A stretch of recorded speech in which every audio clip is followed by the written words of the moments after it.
किसका है? उसका, तुम्हारा नहीं है। तुमको तो एक बुल्ला भर पानी का काम दिया गया कि देखो इस बुल्ले को इसकी ठीक से हिफाजत करो, लेकिन तुम कहने लगे मैं नहीं रहूंगा तो बुल्ला नहीं रहेगा। बेवकूफी और मूर्खता की बात, ऐसा कभी मत सोचना। ये कहो कि हमको जो सेवा हो दीजिए, जो आदेश मिले खिदमत करने का वो दीजिए और हम खिदमत करें। हम तो छोटे आदमी, तो खिदमत करो, सेवा करो, जो भी सेवा आपको मिल जाए करो। लेकिन ये कहो कि मैं नहीं रहूंगा, कुछ नहीं।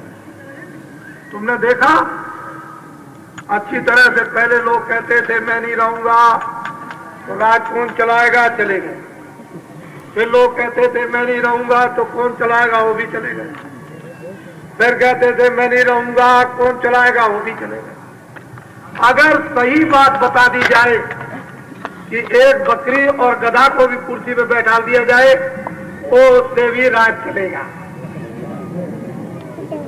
बराबर चलता रहेगा। एक पत्थर की मूर्ति बना करके रख दी जाए कुर्सी पर, तब भी राजकाज चलता रहेगा। पत्थर भी राजकाज चला सकता है। तो तुम क्यों अहंकार करते हो कि हम नहीं रहेंगे तो नहीं चलेगा? ये सब बनावट करो, वैसा का काम मत करो। तुम वीर और बहादुरों का, तेजस्वी और धर्मात्माओं का काम करो, वैसा का काम मत करो। वैसा का काम करोगे तो समझ लो। बोलो जय गुरुदेव। बात समझ में आई है कि देवता 33 करोड़ प्रसन्न हो गए, बात समझे? उन्होंने कहा कि सतयुग आएगा, बात समझ में आई? कलयुग में सतयुग आएगा, उन्होंने कहा आप रिश्तेदार के रिश्तेदार और इस रिश्तेदार के उस रिश्तेदार को जल्दी जल्दी बता दो कि कलयुग में सतयुग आएगा, इसको याद कर लो और अपने अपने दरवाजे पर जल्दी जल्दी लिखो कि कलयुग में सतयुग आएगा। 1 बीघा खेत में 100 मन गेहूं लाएगा। किसानों के खेतों में अनाज सब्जी फल इतना पैदा होगा घर में रखने की जगह नहीं रहेगी। बात समझ में आई? इतना नहीं लिख सकते हो?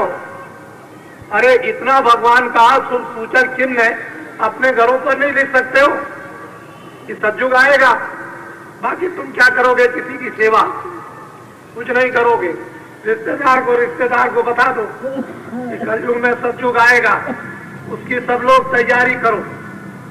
क्या करो कि मांस मछली अंडा और शराब ताड़ी छोड़ दो और कत्ल और चोरी चमारी छोड़ दो। देवताओं ने कहा है कि इनको ये बता दो कि ये बुरी चीजें छोड़ दें, और जब ये न छोड़े तो मुझे बता दो। तो अभी तो खुदा का डंडा बजा नहीं है, अभी डंडा तो आगे कब बजेगा? जब आप बुरी चीजें छोड़ोगे नहीं और आपका संदेशा उनको दे दिया जाएगा कि इन्होंने बुरी चीजें नहीं छोड़ी, आप जानो ये जाने, तब फिर खुदा का डंडा बजेगा। ऐसा जोर का डंडा बजेगा कि एक ही डंडे में जब जमीन पर गिरोगे तो नाक आंख सब टूट जाएगी,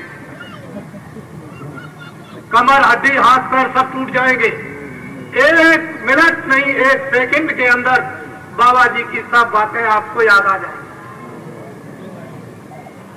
बोलो जय गुरुदेव। बात आपकी समझ में आई है कि काशी जी से 2 बरस के लिए विश्वनाथ शंकर जी भक्तों के साथ जंगलों में 2 बरस के लिए रवाना हो गए। मालूम आप? क्या कोई मैं मजाक कर रहा हूं? वो धर्म को जगाने के लिए जंगलों में चले गए भक्तों के साथ।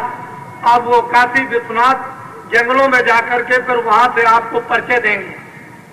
बात समझ में आई? काशी में अब नहीं है, 2 वर्षों तक काशी में जाओगे, वहां विश्वनाथ बम्बोले शंकर जी नहीं है, उनका स्थान तो जरूर खाली पड़ा होगा। वहां जाओ, कल जाओ, ये आपकी मर्जी की बात, लेकिन वहां है नहीं। बात समझ में आई?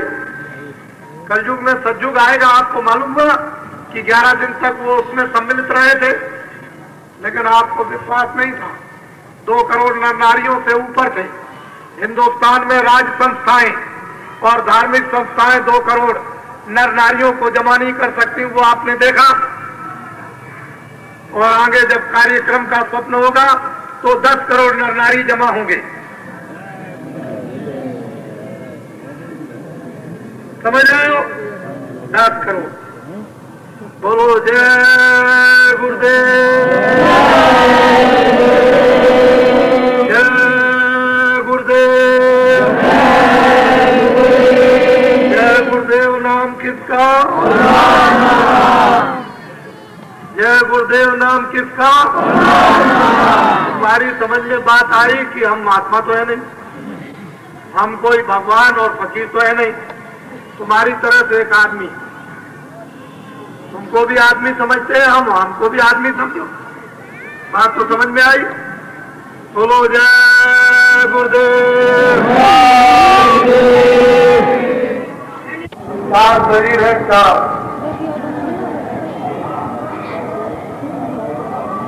एक तो जिसमें आप बैठे हुए हो इसको कहते हैं स्थूल शरीर, ये मनुष्य शरीर स्थूल शरीर। इस स्थूल शरीर को कहते हैं पिंड लोक। ये कितने तत्वों का है उसको ध्यान से सुनो। जल, पृथ्वी, अग्नि, वायु, आकाश, ये 5 तत्वों का स्थूल शरीर, मनुष्य शरीर। उसमें 5 में जानवर, पशु, पंछी सब आ जाते। पशु पक्षियों में किसी में 2 तत्व है, किसी में 3 तत्व है, किसी में 4 है और किसी में 1। मनुष्य शरीर में 5 तत्व। जल, पृथ्वी, अग्नि, वायु, आकाश, एक तत्व को कम कर दिया जाए तो आदमी पागल हो जाए, बुद्धि काम नहीं करे। मनुष्य शरीर की विशेषता यह है कि 5 तत्व पूरे और बुद्धि काम करती है। इसको कहते हैं स्थूल शरीर। इस स्थूल शरीर में जो आहार है वो फल का है, अनाज का है, दूध का है, घी का, सब्जी है। इस स्थूल शरीर में स्थूल आहार, स्थूल तत्वों का। इसके बाद में लिंग शरीर, या आंखों की हद तक ये स्थूल शरीर और इसके ऊपर जब चलेंगे तो लिंग शरीर, वो है 17 तत्वों का। 10 इंद्रियां और 4 अंतःकरण, मन, बुद्धि और चित्त, और 3 गुण, रजोगुण, तमोगुण, सतोगुण। 10 और 4 14 और 3 17। 10 इंद्रियां, 4 मन, बुद्धि, चित्त, अहंकार और रजोगुण, तमोगुण, सतोगुण, 17 तत्वों का लिंग शरीर। लिंग शरीर में जो आहार है वो सुगंधी का, वहां भोजन नहीं, वहां दूध नहीं, घी नहीं, अनाज नहीं, फल नहीं, कोई चीज नहीं, सिर्फ सुगंधी का आहार, खुशबू। बस वहां के जो लोग हैं, वहां की जो जीवात्माएं हैं, वो खुशबू सूंघ करके जीवित रहती है। और लिंग शरीर स्वर्ग लोक में, वैकुंठ लोक में। इसके परे सूक्ष्म शरीर, वो है 9 तत्वों का। मन, बुद्धि, चित्त और अहंकार, 9 तत्वों का।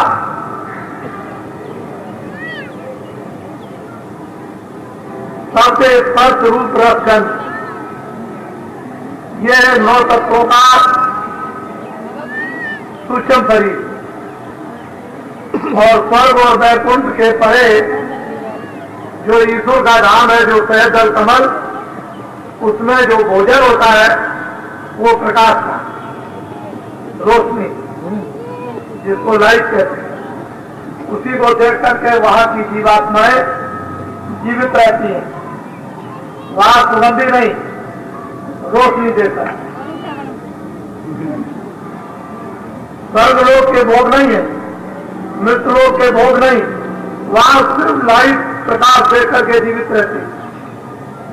और इसके ऊपर पैदल कमल से ऊपर कारण लोग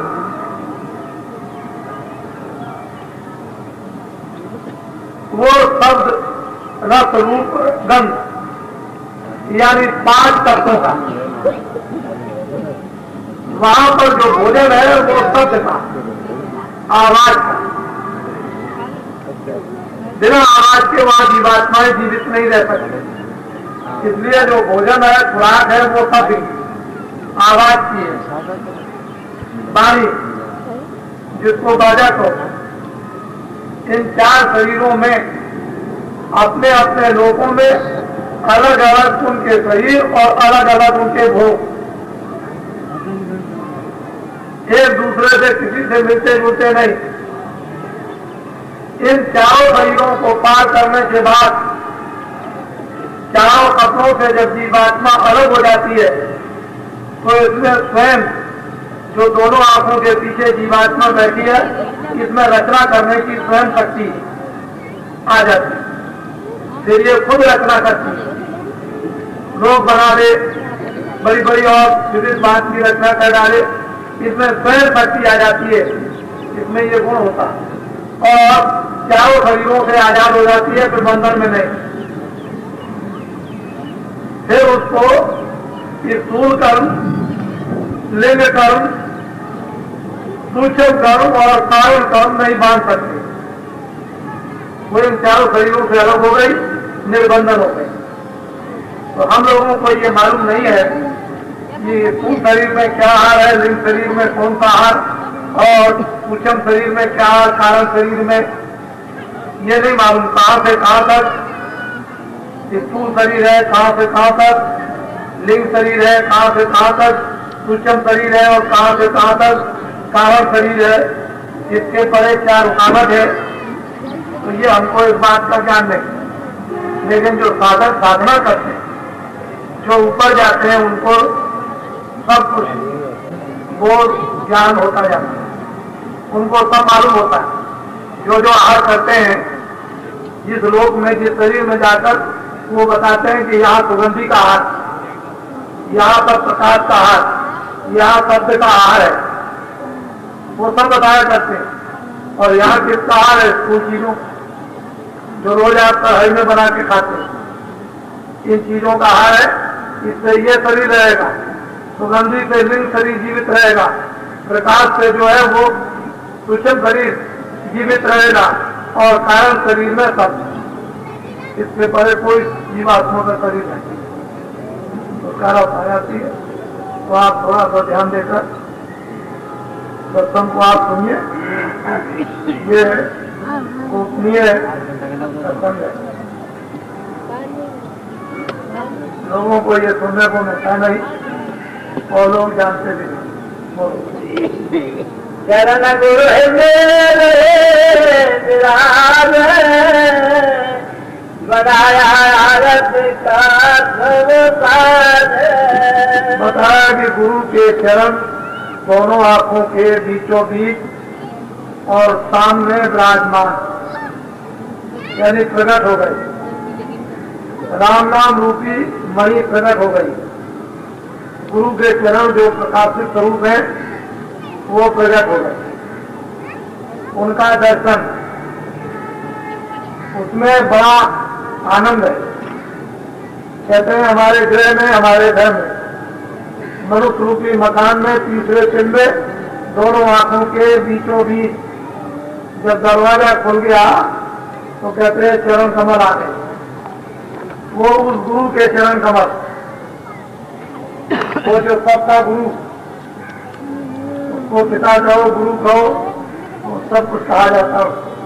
माता कहो, स्वामी कहो, मालिक कह लो, उसको कुल्लम कुल करतार कह दीजिए, सर्वाधार कह दीजिए, सबको बढ़ाने वाला कहिए, सारी जीवात्माओं का रक्षक कहिए। उसके चरण ग्रह आए, मेरे सोते भाग लिए जनाए। अनेकों जन्मों का सो रहा था, मानव जीवन की सांसों का हिस्सा वो जाती और ठीक ठीक स्वास्थ्य अब काम में आने लगी। नहीं तो सोने खाने में व्यर्थ में चली जाती, कभी नाक से निकली कभी मुंह से निकली। मुंह खुल गया तो मुंह से चलने लगी, नाक खुल गई तो नाक से चलने लगी। ये जो दोनों धोपनी है हवा निकलने की आने जाने की, और इसमें गिनती की श्वासें हैं। जब ये गिनती की श्वासें खत्म हो जाएंगी तो ना इधर से निकलेगी ना इधर से, और ना इधर से जाएगी ना इधर से जाएगी। खत्म। जब धोखनी की श्वास खत्म हो जाती है तो वो धोखनी भी नहीं चलती। ये धोखनी भरने वाला धोखनी भरता है तब भट्टी जलाई जाती है। ऐसे ये भट्टी है श्वासों की, इसमें धोखनी वो अब काम में आने लगी, होता जाएगा, होता हुआ बाहर जाता।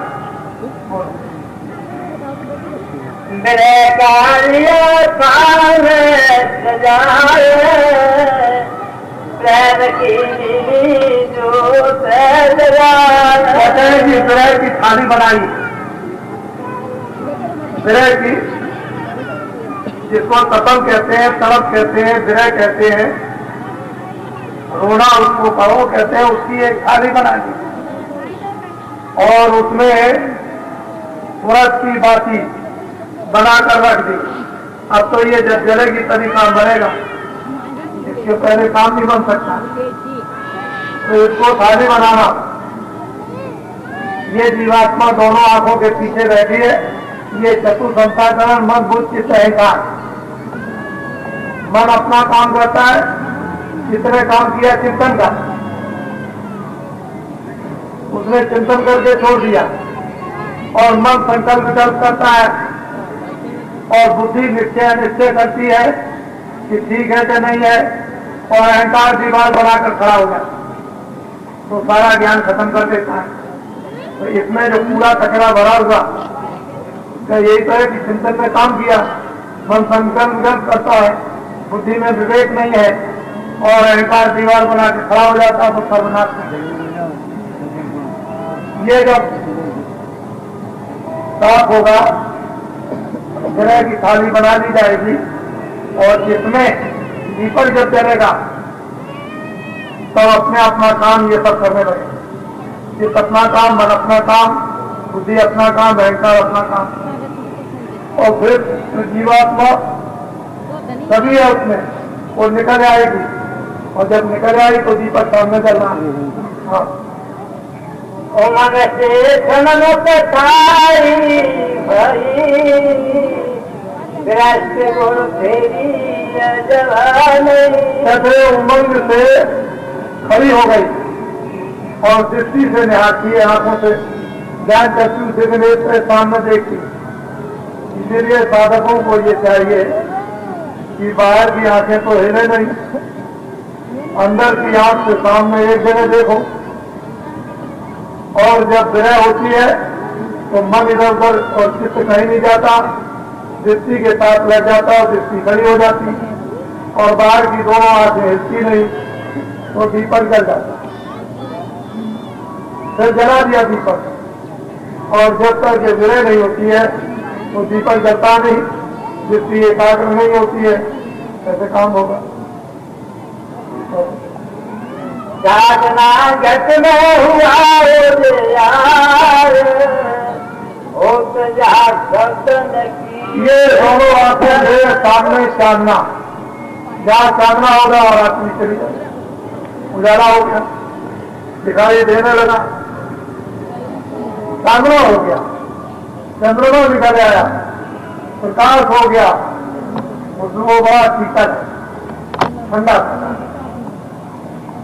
लेकिन इस चांदना को निर्गत करने के लिए पहले जो जो उपाय महात्माओं ने बताए उनको धीरे से करना चाहिए। हम लोग उन उपायों को करते नहीं है, घट में चांदना खुलता नहीं, अंधेरा दूर होता नहीं है, घंटा बाजे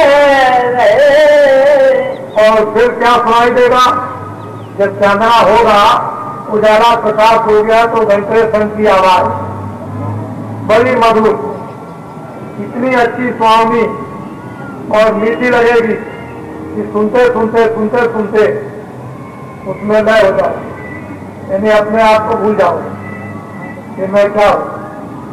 ये सब सुनाई इस मनुष्य रूपी मंदिर में तीसरे घाट पर जब चांदना होता है और जिसकी उसका दर्शन करती है तो ये सब बाजे बजते हुए सुनाई देते हैं। और जिसके घट में ये बाजे बजने लगे तो हो मंगलमय वो शरीर कितना पवित्र होता है। महात्माओं ने बताया कि जहाँ घट साई प्रगट हो उस घट की क्या महिमा किया जाए। ऐसे साधु जब कभी घर पर आए तो आवर साथ बड़े प्रसन्न हो, जब जाने लगे तो रो दो।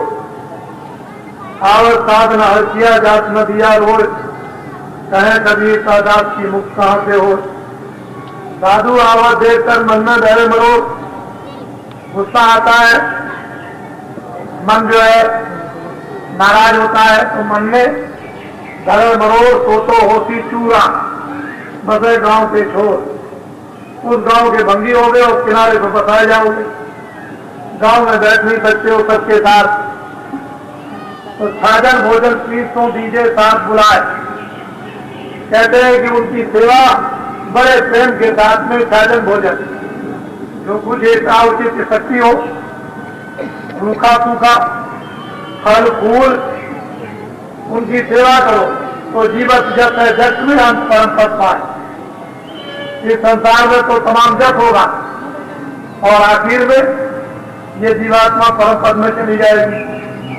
तो वही है कि बड़े भाग जिनके ग्रह में चांदना हो गया और घंटे घड़ियाल बजने लगे वो घट बड़े भागशाली। यही जब इसने जो यज्ञ किया था तो इस घंटा को बजाने के लिए सुपथ के लिए कहा था कि ये यज्ञ जब सफल होगा जब मनुष्य रूपी मकान पर कोई घंटा बजाएगा उस समय पर सुपथ संत थे। 24 घंटे उनके मकान पर घंटा बजता रहता। मनुष्य रूपी मकान पर मंदिर में जब हुआ है घंटा बजा दिया। अगर ये बाहर का घंटा किसी के घर का होता तो कोई भी जाकर के बजा देता, लेकिन ये घंटा नहीं था, वो इधर का घंटा था तो कुदरती बजा।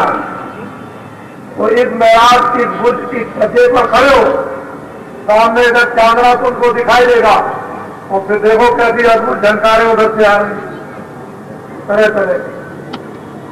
तो ये घटका भेद है, भेद है, वो महापुरुषों के ही द्वारा कब प्राप्त होता है जब भेद शंकर घंटा बाजे रहे घाट घट गुल्ले खोल दिए। मनुष्य रूपी मकान का घाट जहाँ जीवात्मा की जड़ चेतन की घाट बंधी थी 5 तत्वों की और 3 गुणों की, उस जीवात्मा को निकालकर घर का घाट खो दिया। तो छोड़त ग्रंथ पाओ जो कोई तबे जीव प्रसारक हो। जब 5 तत्व जल पृथ्वी अग्नि वायु आकाश और रजोगुण तमोगुण सतोगुण इन तीनों की गांठ से जीवात्मा अलग होगी तभी प्रकाश हो सकती। लेकिन जैसे ही छोड़ने चलो खोलने चलो गांठ को तो रिद्ध सिद्ध प्रेरम हो भाई, फौरन रिद्धियां सिद्धियां आ जाती हैं, प्रेरणा करती हैं, प्रलोभन देती हैं, खड़ी हो जाती हैं, हंसती हैं, मुस्कुराती हैं, ऐसी ऐसी चीजें हाथ में लिए रहेंगी, ये ले लो। और आपकी बुद्धि उसमें फंस गई, हर गई तो हो बुद्धि जो परम सियानी। अगर बुद्धि परम सियानी है तो कहेगा हमको कुछ नहीं चाहिए, हमको तो वही चाहिए जिसके पास ये सब कुछ है। और बुद्धि में होशियारी नहीं, विवेक नहीं, तो कहेगी ये संसार की चीज दे दीजिए। तो ये जो चांदना निकला था बुझ गया, बंद हो गया। बस आप इधर रह गए, उधर का दरवाजा बंद हो गया। तो बड़े विवेक के साथ में देखो सहस दल पहुंची सब मझार ज्योत लग पाई जगमग सार। कहते हैं कि सहस्त्र कमल में जब पहुंची तो वो सार ज्योत जो है जगमग जगमग जगमग चमक रही, और वो ऐसी ज्योत है कि उसी ज्योत में स्थानीय पुरुष का वहां दीदार दर्शन होता है कि वो किस रूप में है। बहुत ही उसका सुंदर मनमोहन श्याम रूप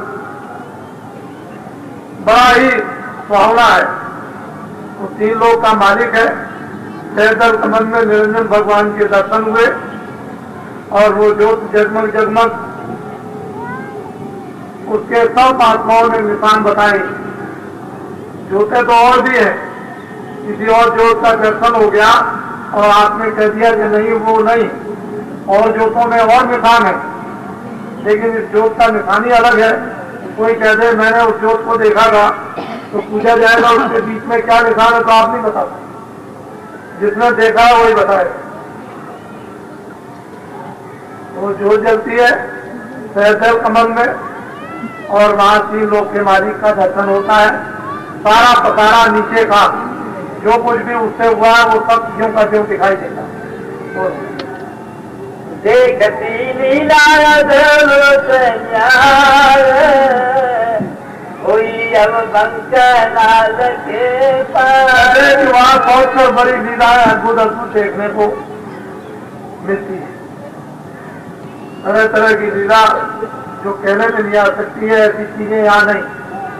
ये तो सब चीजें मिट्टी की बनी हुई है, लेकिन वहां पर मिट्टी का कोई बालुका का कोई भी सामान बना हुआ नहीं।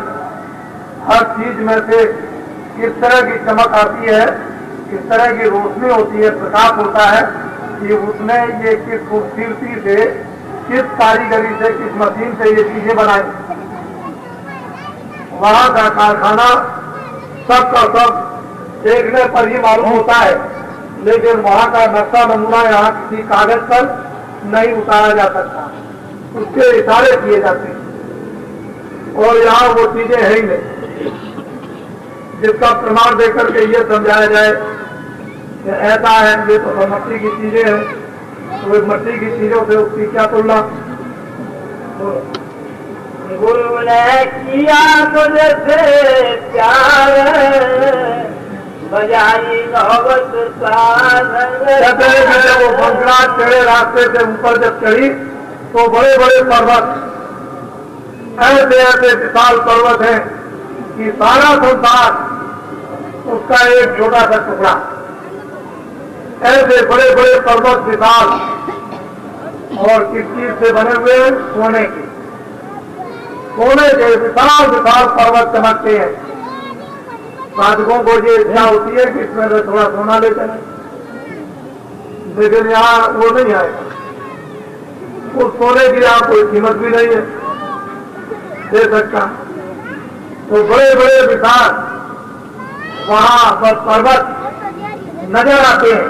उन पर्वतों पर विविध भांत की लीलाएं, खेल तमाशा हर क्षण पर होते रहते हैं, और वहां नौबत हमेशा सबसे ऊंचे मुकाम से बढ़ती रहती है। बराबर आपने देखा होगा, कभी तीर्थों में गए होंगे तो दरवाजे के ऊपर में बैठ करके लोग नौबत बजाते हैं।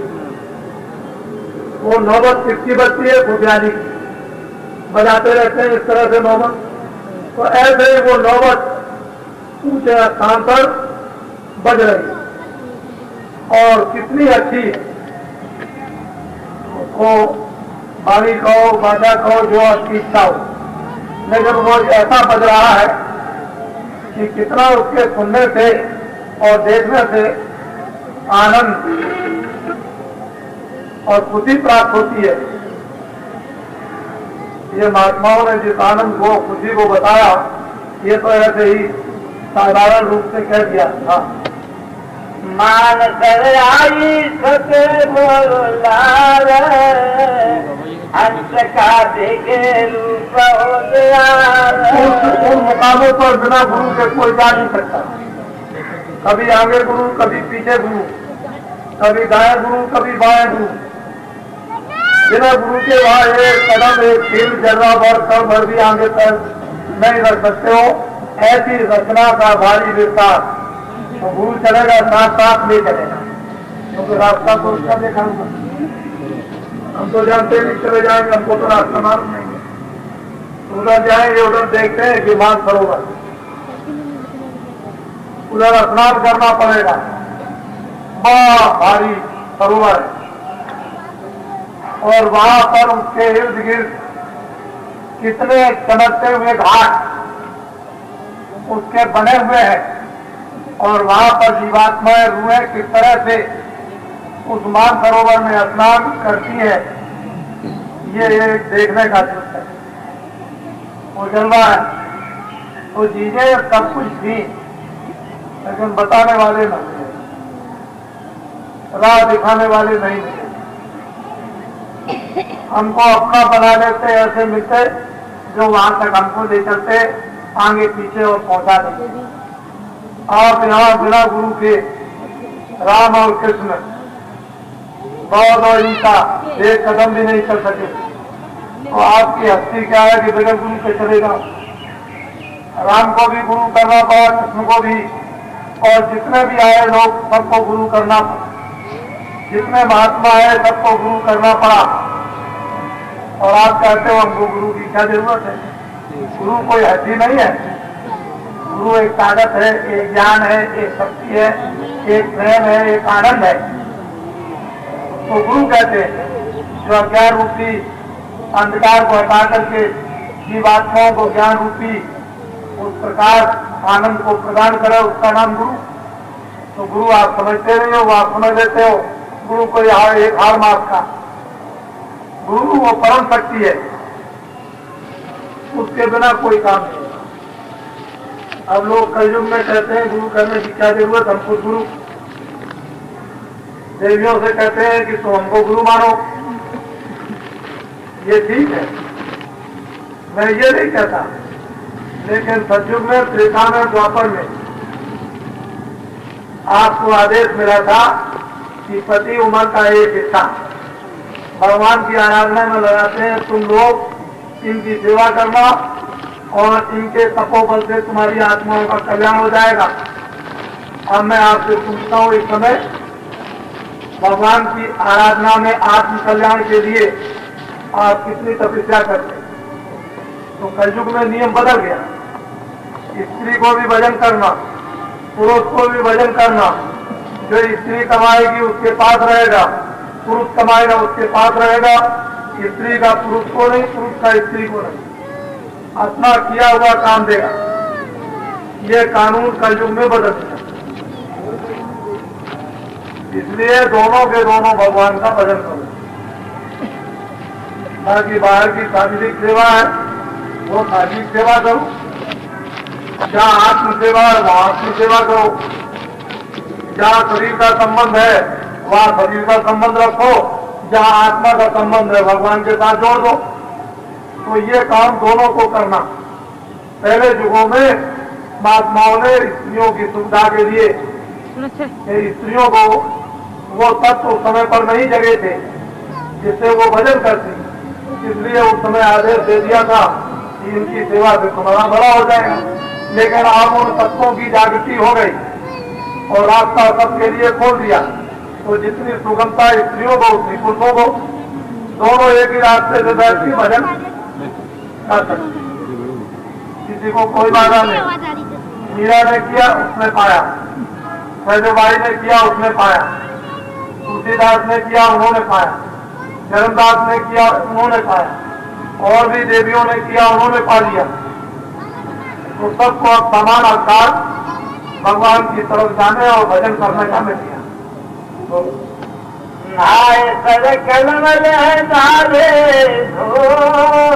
उस सरोवर में पुरुषों ने, जीवात्माओं ने जो भी वहां पहुंची स्नान किए उस सरोवर में, और जितने भी कलमल के जितने दोष थे, अवगुण थे, विकार थे, बुराई थी, वो सबको ले जाकर के दौड़ा।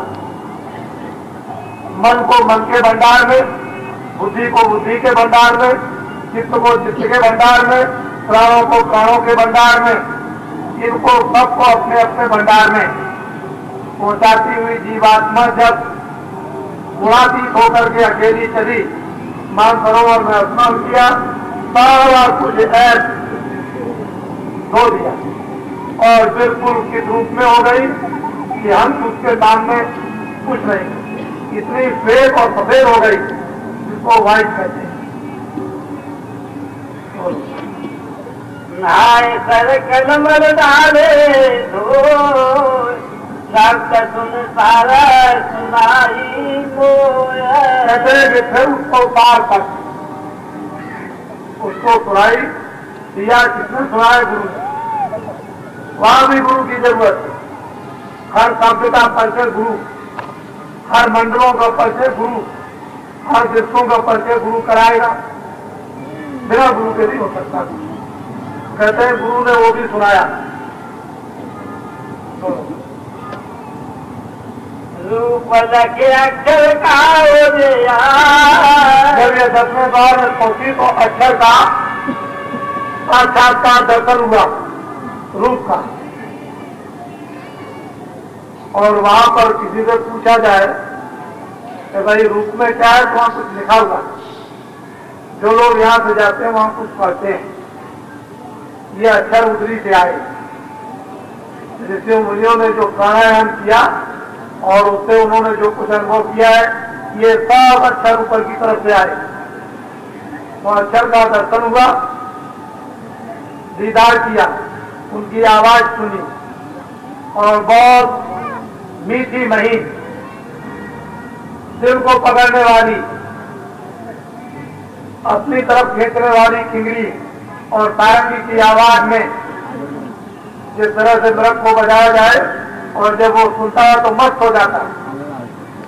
इतना मस्त हो जाता है कि अपने पैर आगे फेंक देता और उसको होश भी नहीं रहता है उसी मस्ती में कि बदे आएगा हमारा सिर काट देगा। रूप लगे अक्षर का सुनिया घाट चली अब सत्व हुए समर जाए बंसी तान सुना। बिना और सदगुरु की सहायता के वो सुंद मडल महासुर के मैदान में प्रवेश नहीं कर सकती। सदगुरु साथ साथ चलेंगे और फिर उसको बंसी, जिसको सुनकर के तीनों लोग उस बंसी की आवाज को सुनकर के मोहित हो जाते हैं। उस बंसी को संतों ने सुना और जिन जिन को सुनाया सो मोहित, जिनको न सुनने को मिले, इसको न जाने उनके सामने क्या। भैंस जो है भोजन करती है, उसके सामने कुछ बजाइए तो उसकी समझ में कुछ नहीं आता। ऐसे ही भैंस की तरह से अगर जगत में काम करते रहो और आपके सामने कुछ रखा जाए और आपकी समझ में ना आए तो जीवन पशवत है। मनुष्य का जीवन नासमझी के कारण पशु, और समझ गए तो मनुष्य, कुछ कर दिया तो देवता, सिद्धि कर ली तो भगवान, काम तो बन जाएगा इस तरह से। लेकिन अभी तो हमने कुछ काम किए ही नहीं है, तो हम मनुष्य क्या, हम पशु है, जिनकी इंद्रियों के भोगों में लिप्त है, इसलिए पशु समान है। मांसाहारी कुतोदया जस बकरी तस गाय। मांसाहारी सबका भक्षण करते थे, गाय से बकरी। मीन बाप जो करे आरा 64 जन्म की दोता। मछली का मांस खाने वाले 64,000 बरस तक उनको किसी का जन्म दिया जाता। आकाश में उड़ते रहो, जहां खड़ा हुआ मांस 64,000 वर्ष तक खा।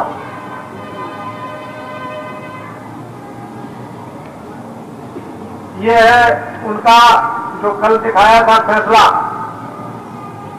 ये फैसला ऐसे नहीं करता, वो तो महात्मा जब इसको खाते को फाड़ फूड़ के खत्म कर दें, जला दे तो छुट्टी मिले, नहीं तो ये खाता खत्म नहीं होता, ये भोगना पड़ेगा। तो मांसाहारी पर बची, सब जानवरों का उसने खा लिया, किसी का भी मांस हो, आदमी हो, गाय हो, बकरी हो, सुअर हो, घोड़ा हो, कोई हो, और हमारा भोजन हम खेत के पानी पीते थे तो भोजन हमारा ये नहीं था।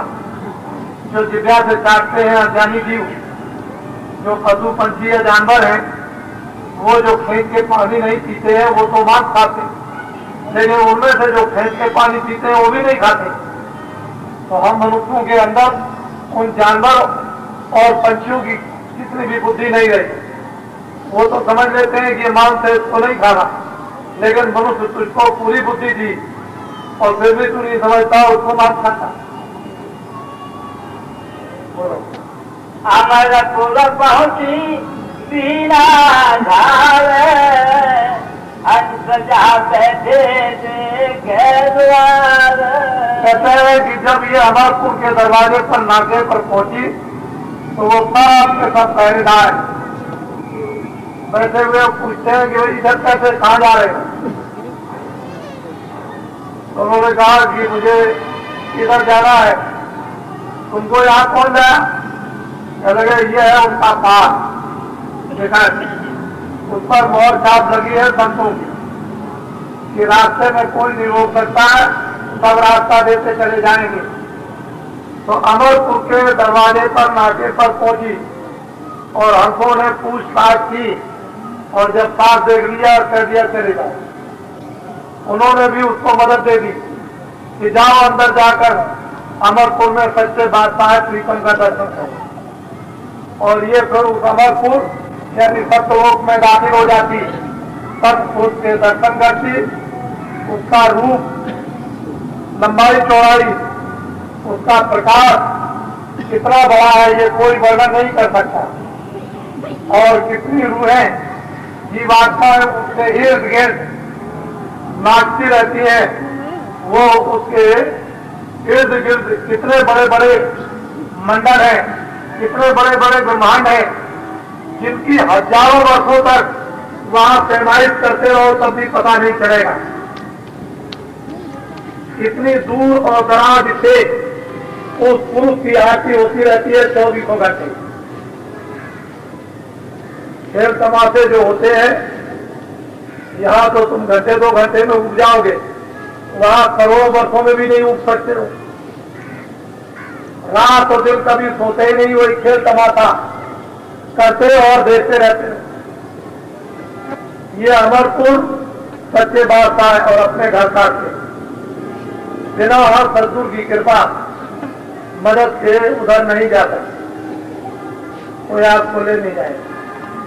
महात्माओं ने जो सहारा पकड़ा दिया है, धीरे से जीवों को उसी सहारे से लग जाना चाहिए और धीरे धीरे दीवार पकड़ लो, धीरे धीरे चले आओ, दरवाजा मिल जाएगा।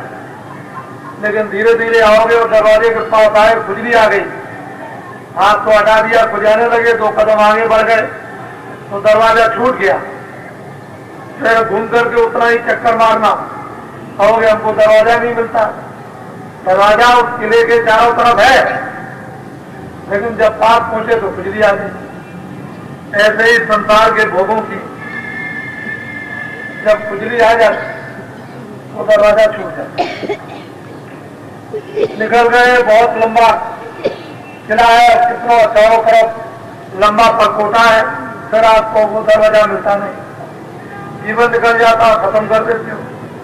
तो महात्मा परकोटे का दरवाजा बता दे, उसी को धीरे से पकड़ के खटखटा दो तो दरवाजा ऑटोमेटिक खुल जाएगा, धीरे से खुल जाएगा। बस ये आपको सत्संग सुना रहा हूं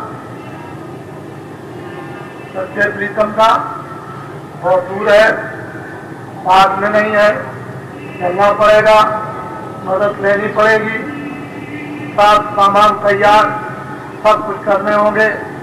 अपनी जितनी बुराइयों की घटनियां हैं सब कुछ अर्पण करनी होगी, हल्के हो जाओगे। अरे अब ऐसे होशियार हो कि गठरी दूसरे को दे दो। देखो ये दुनिया है। एक आदमी घोड़ी पे चढ़ा जा रहा था,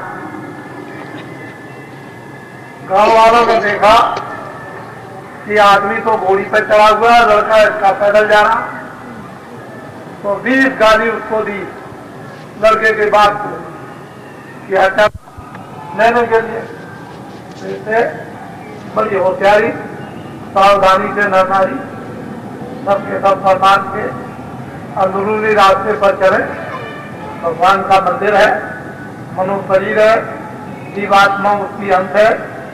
ये दोनों आंखों के पीछे बैठी है, ऊपर अपने स्थान पे बैठकर वो बोली बोलता है, बाजे बजाता है। उसको धीरे से पकड़ लो, अपने मन को, मन के विकार को, अपनी सूरत और सूरत के ऊपर के आवरण को धीरे से मदद लेकर के उतार लो और नाम सत्ता के साथ में अपने को जुड़ जाओ और धीरे से चल करो। किसी को पता न चले कैसे आते कैसे जाते हो। अपने घर में पहुंच जाओ, झगड़ा झंझट ये खत्म हो जाएगा। हमेशा का जन्मना मरना 84 जन्म नरकों में नहीं। ये पशु पंछी रोज आपके मोहल्ले में घूमते हैं। इन्होंने भी मनुष्य शरीर पाया था, लेकिन गलती की तो उसमें बंद कर दिए गए। अब जब तक कि पूरा भोग नहीं भोग लेंगे तब तक वो चक्कर नहीं छूट सकता। या ऐसा हो जाए महात्माओं की दया हो जाए तो सीधा चक्कर छूट जाएगा, आगे नहीं लगाना पड़ेगा। तो वो तो दया कब होगी कब नहीं होगी, लेकिन ये चक्कर छूटने वाला नहीं। इससे बचेगा। जय गुरुदेव।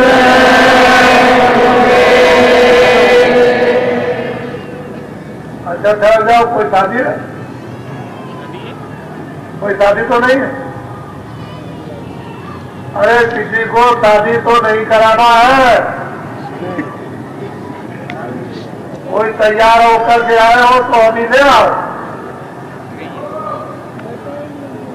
अरे शादी मैं नहीं तय करता हूं, तुमको अपना वहां से ठीक कर जाना अपनी अपनी जात में।